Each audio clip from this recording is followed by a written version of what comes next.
Il est 10h tapant à Kigali et c'est déjà l'heure des cours pour Joshua et sa grande sœur Angela. Normalement, Angela est en 2e maternelle et Joshua en crèche. Cela fait des mois qu'ils doivent partager le même espace qui leur sert de salle de classe au salon et c'est désormais maman qui doit jouer le rôle de maîtresse. Alors, on essaye de tracer une ligne. Donc, nous avons commencé avec des points, avec des griffonnages. Maintenant, nous arrivons au point de faire une petite ligne. Et je vois que ça va, même si c'est une ligne, je ne dirais pas verticale, mais à son âge, je dirais que ça va.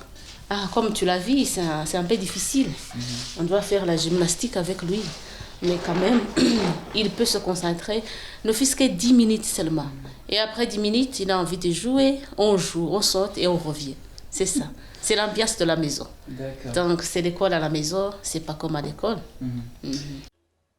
Si Monique semble bien s'y prendre, c'est qu'elle est éducatrice de profession. Pour plusieurs parents qui doivent aller travailler chaque jour, par exemple, ce ne sera pas une tâche facile de garder ses enfants occupés pendant les 4 prochains mois. C'est vrai, c'est difficile, mais ce n'est pas impossible.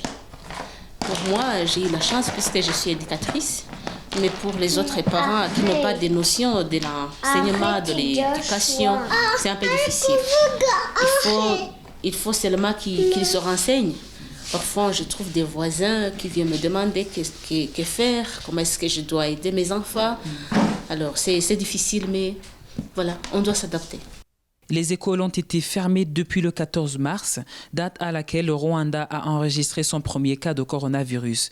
En conséquence, selon le ministère de l'Éducation, outre l'exploration des services d'apprentissage en ligne, les examens nationaux ont été annulés ainsi que l'année scolaire des écoles primaires et secondaires.